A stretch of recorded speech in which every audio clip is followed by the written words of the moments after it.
घर में अगर कोई वास्तु दोष हो तो जीना दूभर हो जाता है, घर काटने को दौड़ता है, घर में मन नहीं लगता है, नेगेटिव इफ़ेक्ट बहुत ज़्यादा होते हैं। आज हम आपको बता रहे हैं वास्तु दोष निवारण के ऐसे चमत्कारी 7 उपाय, अधिक भी हो सकते हैं।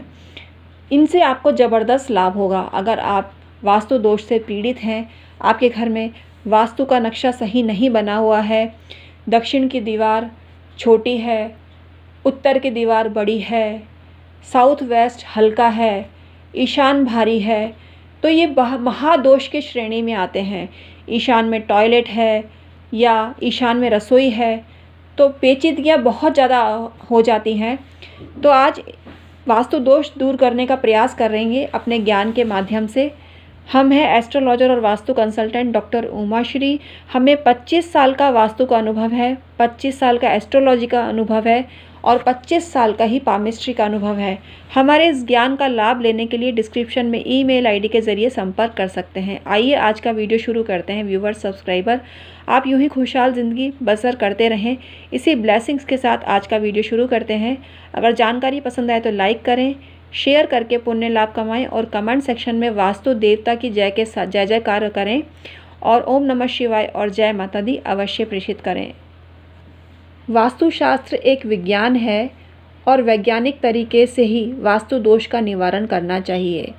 कुछ चीज़ों को गाड़ना या टोने टोटके कराना ये व्यर्थ की प्रक्रिया है और इसमें समय बहुत वेस्ट होता है और आप कई ओझा और तांत्रिक आपको बेवकूफ़ बनाकर, हालांकि सब ओझा और तांत्रिक ऐसे नहीं होते, हम ओझा और तांत्रिक का सम्मान करते हैं और उनको ठेस नहीं पहुंचाना चाहते, लेकिन फर्जी लोग भी बहुत ज़्यादा हुए हैं इस क्षेत्र में, तो उनसे आपको बच के रहना चाहिए। इससे आपका समय और धन दोनों बर्बाद होते हैं।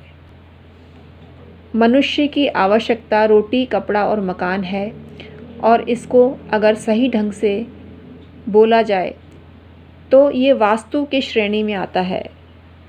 जहाँ मनुष्य रहता है उसी को आम बोलचाल की भाषा में या लैंग्वेज में वास्तु कहते हैं। अधिक मीमांसा नहीं करेंगे और सीधे टॉपिक पर आते हैं और आपको निवारण के उपाय बताते हैं। अगर आपके भवन का कोई कोना कटा है और ईशान के अतिरिक्त कोई कोना बढ़ा हुआ है, उसे ठीक करने के लिए चौकोर या आयताकार या गोल बना लें।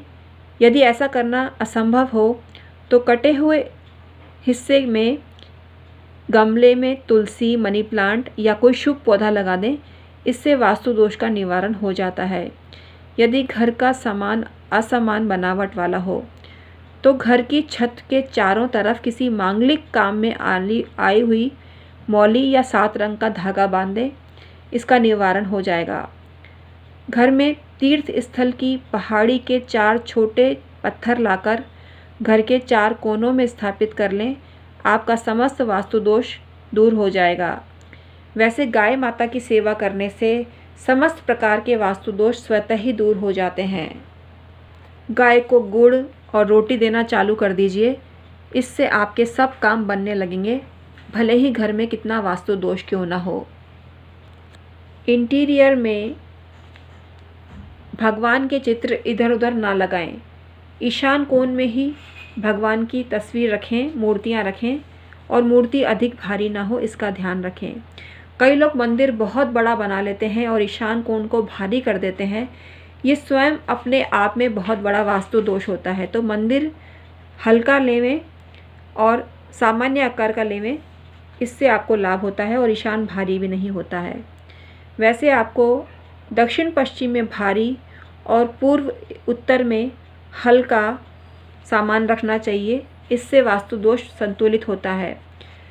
परिवार में सब सदस्यों की हंसती हुई फ़ोटो लगाएं या दक्षिण की दीवार पे घर के मुखिया की हंसती हुई तस्वीर लगाते हैं लाल रंग के फ्रेम में, तो आपको ज़बरदस्त आर्थिक फ़ायदा होने लगता है। पैसे का आगमन आपके जीवन में होता रहता है।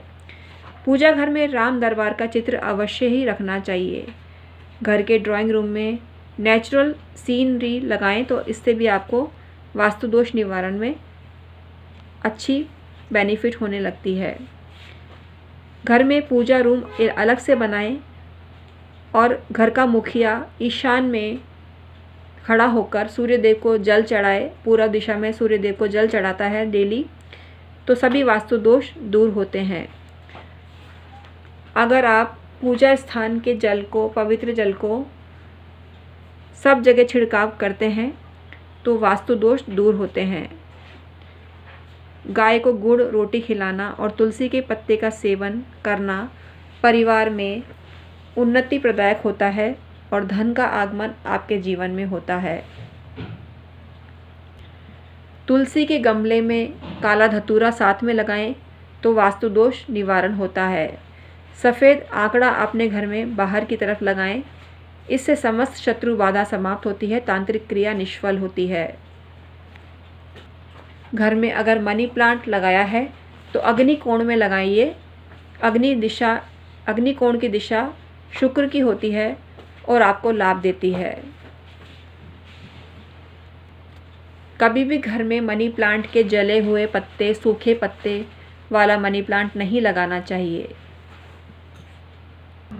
6 पीली कौड़ी लेकर मनी प्लांट में दबा दीजिए, इससे आपकी पैसों का संकट समाप्त होता है। घर में जब कोई भी शुभ और मांगलिक कार्य हो, विवाह, गृह प्रवेश, संतानोत्पत्ति, उस अवसर पर पितरों को नहीं भूलना चाहिए। अगर आपके घर में पितृदोष है तो पितरानी के निमित्त आपको थाली अवश्य निकालनी चाहिए। अगर कोई और न खाए तो गाय माता को खिला दीजिए, आपको लाभ होगा, पितृदोष भी समाप्त हो जाएगा।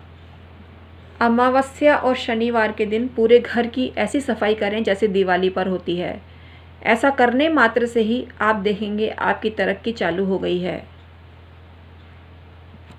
अगर आपको तरक्की चाहिए तो घर के ईशान दिशा में बना हुआ टॉयलेट काम में लेना बंद कर दीजिए। अगर लेना ही पड़े तो उसको फ़ौरन साफ़ कर दीजिए यूज़ में लेने के बाद, और एक कटोरे में नमक भर के टॉयलेट में रखें। दहाड़ते हुए शेर का चित्र टॉयलेट में लगाएं, इससे टॉयलेट संबंधी वास्तु दोष दूर होते हैं। आप अपनी सीढ़ियों के नीचे कभी भी स्टोर रूम ना बनाएं, इससे व्यक्तित्व बौना हो जाता है। घर में कैक्टस इत्यादि ना लगाएं, कांटेदार और दूध वाले पेड़ पौधे ना लगाएं, तो इससे आप बचे रहेंगे हर संकट से अगर नहीं लगाते हैं तो। घर में अनार का पौधा लगाकर उसकी पूजा करनी चाहिए। ऐसा कहा जाता है कि अनार के पौधे में माता लक्ष्मी का वास होता है, तो अनार के पेड़ के समक्ष आपको एक दीपक लगाना चाहिए, इससे आपके सब संकट मिट जाते हैं।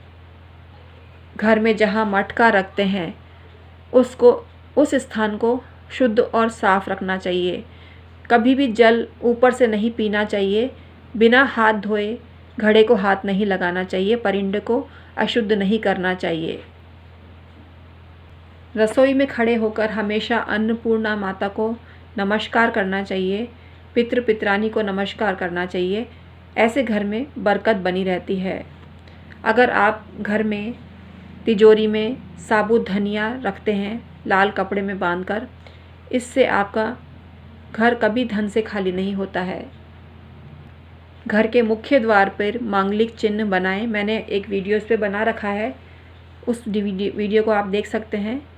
हमने मुख्य द्वार पर बनाए जाने वाले शुभ चिन्हों को दर्शाया है, तो उन शुभ चिन्हों को घर में बनाकर बाहर की तरफ मुख्य द्वार पर बनाकर आप प्रगति पा सकते हैं, तरक्की पा सकते हैं।